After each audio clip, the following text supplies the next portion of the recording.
औज़ुबिल्लाहिमिनश्शैतानिर्रजीम बिस्मिल्लाहिर्रहमानिर्रहीम। देखिए जी, हम आज जो है 3x3 सिस्टम को कैलकुलेटर पर सॉल्व करना सीखेंगे। इसके अंदर जो कैलकुलेटर मैं इस्तेमाल कर रहा हूँ वो हमारे पास ये नंबर है FX991ES+ और ये सिस्टम हमारे पास मौजूद है।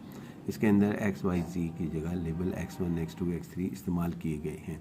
अब इसके अंदर सबसे पहले हम ये करेंगे कि कैलकुलेटर को ऑन करेंगे। ये हमने ऑन किया और उसके बाद फिर हमने मॉड के की को प्रेस किया। मॉड का की प्रेस किया तो यहाँ पे नंबर ऑफ ऑप्शन जो से वो हमारे पास मौजूद हैं। इनमें से हम जो यूज़ करेंगे वो नंबर 5 को यूज़ करेंगे, जिसके ऊपर इक्वेशंस लिखी गई हैं। तो नंबर 5 को हम जैसे ही लिखेंगे तो ये हमारे पास मुख्तलिफ ऑप्शन यहाँ पे शो करेगा। मसलन 1 पे ये कह रहा है कि 2/2 का सिस्टम सॉल्व कर लें। 2 पर ये कह रहा है 3/3 का सिस्टम जो है वो सॉल्व कर लें। हम इसके अंदर 2 को प्रेस कर देंगे। 2 को प्रेस करेंगे ताकि हमारे पास 3/3 का सिस्टम सॉल्व हो जाए। ये 3/3 का सिस्टम हमारे पास लिख रहा है। अब ये जो ब्लैक कलर का स्पॉट नज़र आ रहा है स्क्रीन के ऊपर, यहाँ पर जो आपके पास है, इसके अंदर इसका मतलब कर्सर यहाँ पर मौजूद है। सबसे पहले जी हम इक्वेशंस लिखेंगे 2, ये 2 हमारे पास होगा तो 2 हम जो है यहाँ से प्रेस करेंगे तो 2 और उसके बाद इक्वल, ये 2 लिखा गया और उसके बाद इक्वल साइन प्रेस करेंगे। इक्वल साइन प्रेस किया तो ये अब 2 इस जगह पे लिखा गया। उसके बाद अब ये सेकंड के पूछ रहा है कि आपके पास 2 लिखा गया। अब यहाँ पे ये देखिए 2 लिखा हुआ भी है जो आपको विजिबल हो रहा है इस बॉक्स के अंदर। उसके बाद फिर आप इसके अंदर -3 लिखेंगे तो -3 हम यहाँ पर लिखते हैं माइनस और उसके बाद 3 और वो इधर लिखा गया जो कि बाद में उधर शिफ्ट हो जाएगा।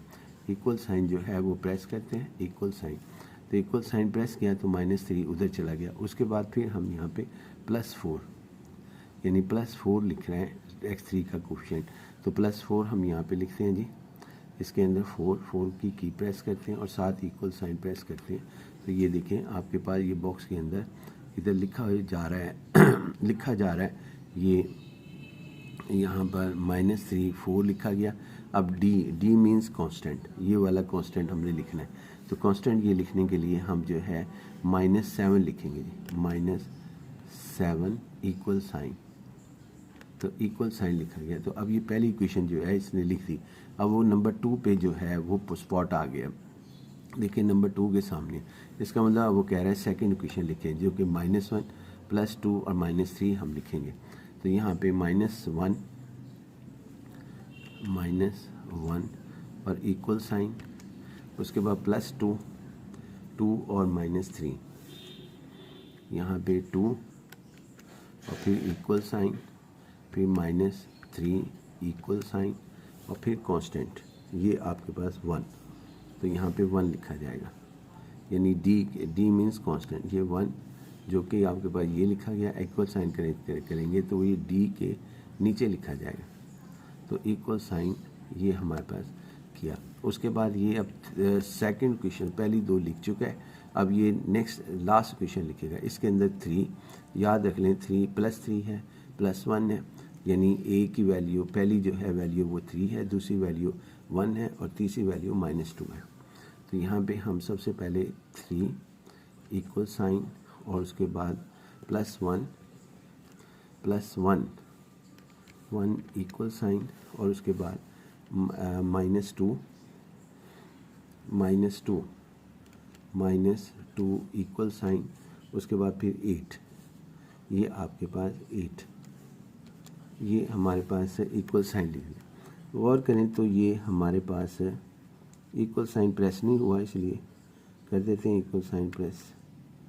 तो ये इक्वल साइन जब आप प्रेस करेंगे तो ये आपको x की वैल्यू जो है वो दे रहा है, x = 13/3, यानी इसका मतलब x1, इसके पास x1 लिखने की सलाहियत नहीं है इसलिए x लिख रहा है। ये देखें x की वैल्यू हमने 13/5 लिखी। उसके बाद फिर अगेन इक्वल साइन प्रेस करेंगे, ये इक्वल साइन प्रेस किया। अब ये y = ये 77/3 लिख रहा है हमारे पास y, यानी कि ये x2 77/3।